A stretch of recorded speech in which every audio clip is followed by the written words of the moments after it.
दोस्तों एक्चुअली मैं बात कर रहा हूँ पजल इंटरनेशनल लिमिटेड की। आपने काफ़ी ज़्यादा क्वेश्चन पूछे थे इसके बारे में। अगर मैं इसके बारे में बात करूँ तो काफ़ी टाइम पहले ही मैं बात कर चुका हूँ, आज से 4-5 महीने भी पहले भी बोला था मैंने। और इसमें अगर हम देखें जिसका भी पैसा लगा हुआ तो ऑलमोस्ट ये मान के चलना उसने कुछ भी अर्न नहीं किया हुआ। क्यों नहीं अर्न किया हुआ? क्योंकि ये ऑलमोस्ट ये 30 पैसे के आसपास चला था और 50 पैसे के आसपास ये स्टक हो चुका है। और ये किस वजह से बाहर है आपको ये भी पता है। Suspended due to penal reason, suspended due to non payment of ALF।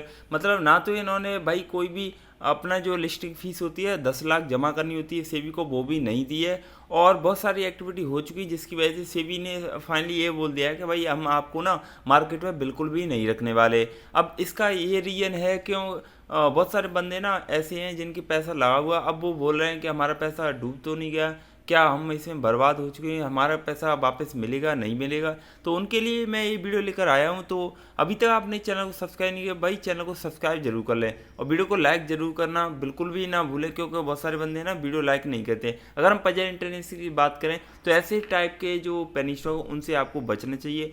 वो एक उसका एक ही रीज़न है कि कभी भी ऐसे पेनी स्टॉक में भाई प्रॉब्लम क्रिएट हो जाती है। और ये पहला न्यूज नहीं है कि पेनी स्टॉक में ऐसा हुआ है। अब बहुत सारे बंदे ऐसे बोल रहे हैं कि क्या ये डिलिस्ट हुआ है या नहीं हुआ है। तो मैं आपको बता दूं ये 4 महीने से बिल्कुल भी कुछ भी मूवमेंट नहीं दिखा रहा है। अब ये मान के चलना है कि इसमें पॉसिबिलिटी सिर्फ 1 या 2% के आसपास, बाकी 98% के आसपास आपका जो पैसा है इसमें ब्लॉक हो चुका है। अब देखो कब तक हो सकता है कि दिवाली के बाद इसमें रिवाइव की कंडीशन बने, क्योंकि बहुत सारे बंदे ऐसे हैं जो अभी भी इसको लेके सीरियस हैं और बोल रहे हैं, होप है उनको कि क्या हमारा पैसा वापस आएगा नहीं आएगा, बस इसी कन्फ्यूजन में। तो मैं आपको बता दूं आ सकता है जब सेबी चाहेगी तब, मतलब सेबी को लगेगा सारी चीज़ें सही है प्रॉपर है तभी वो रिवाइव करेगी, वरना कोई मतलब नहीं है। सेबी की गाइडलाइन अगर ब्रेक करेंगे ये कंपनी वाले तो भाई पेनल्टी तो इनको झेलनी पड़ेगी। और ये मार्केट में अब मुझे नहीं लगता कि ये दोबारा ट्रेड करने वाला है मेरे हिसाब से, क्योंकि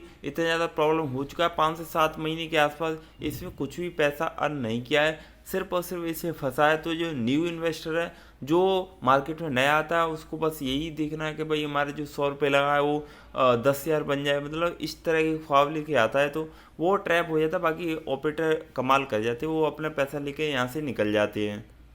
अब हम बात करते हैं इसके और सेगमेंट की, जैसे कि देखो 10 करोड़ के आसपास या 9.5 करोड़ के आसपास इसका मार्केट कैप है, तो ज़्यादा कोई बड़ी कंपनी नहीं है ये। ऑलमोस्ट देखें तो इसने हाई भी 66 पैसे के आसपास लगाया है। तो मुझे नहीं पता इसमें पैसा आपने किस बेसिस पे लगाया है। ROE की बात करें, ROC की बात करें, ये दोनों ही लो है। और अगर हम बात करें इसके पास डेप्थ नहीं है, ठीक है।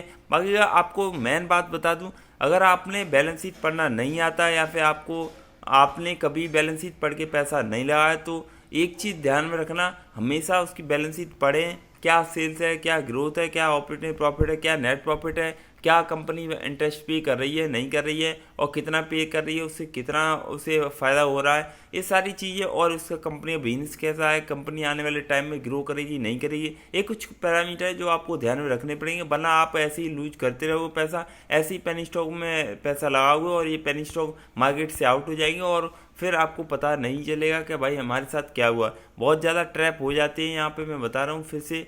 तो नेट प्रॉफिट की बात करें इसका, अगर सितंबर की तब से कोई भी डेटा शो नहीं हुआ है। और आपको ये भी पता है कि तब से मार्केट में लिस्ट थी, लेकिन ये ना बिल्कुल भी ट्रेड नहीं कर रही थी।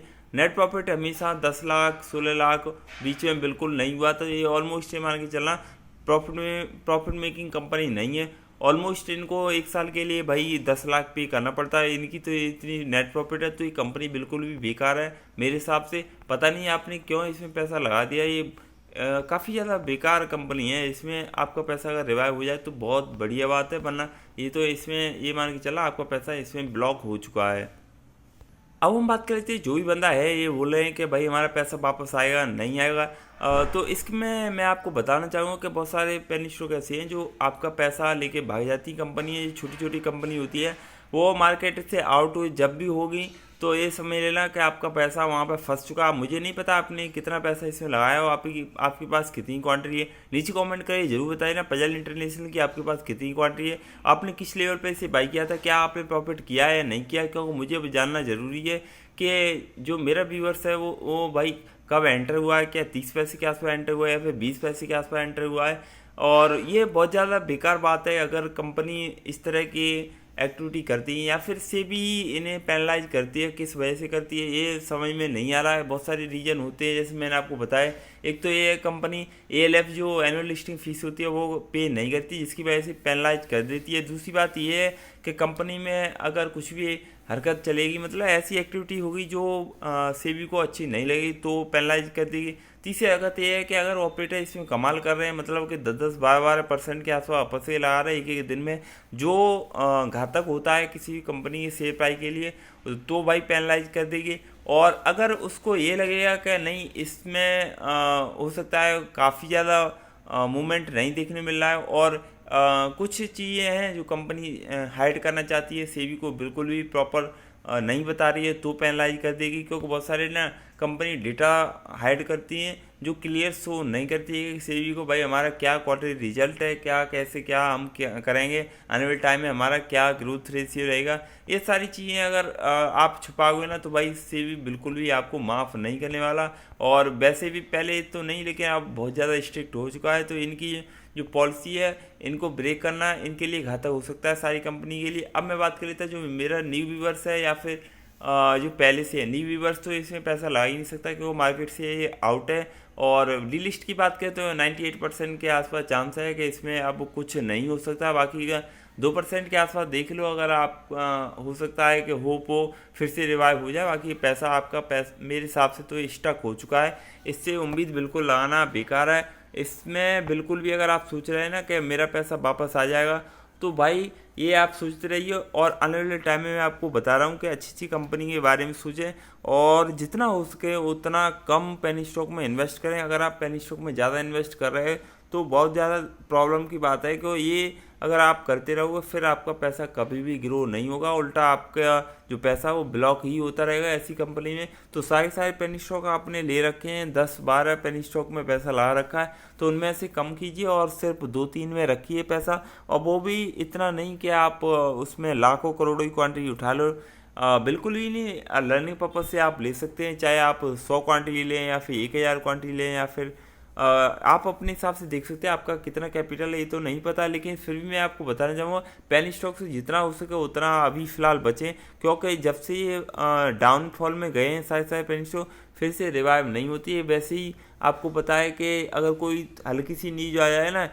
सबसे पहले इम्पैक्ट पड़ेगा जो छोटी छोटी कंपनी है उनके ऊपर पड़ता है, तो जिसकी वजह से क्या होता है कि भाई उनका जो शेयर प्राइस है कभी भी रिवाइव नहीं हो पाता और वो कंपनी उठ भी नहीं पाती हैं। और जो बड़ी कंपनी है उनमें खास इम्पैक्ट नहीं पड़ता है, कुछ दिन के लिए पड़ता है, 5-7 दिन के लिए, बाकी का फिर से वो जैसा है वैसे ही चलने लगता है। तो इसलिए आपको हमेशा अच्छी कंपनी के बारे में सोचना चाहिए, जितना हो सके उतना आप बड़ी कंपनी के बारे में सोचें, चाहे आपको एक क्वांटिटी 100 रुपये की क्यों ना मिले, लेकिन आपका वहाँ पैसा बिल्कुल भी सेफ है। तो उम्मीद करो आज की वीडियो काफ़ी ज़्यादा हेल्पफुल लगी। अगर आपको वीडियो अच्छा लगा, अच्छा वीडियो को लाइक, चैनल को सब्सक्राइब, बेल आइकन जो प्रेस करें, वीडियो को शेयर करना बिल्कुल ना भूलें। Thanks for watching this video.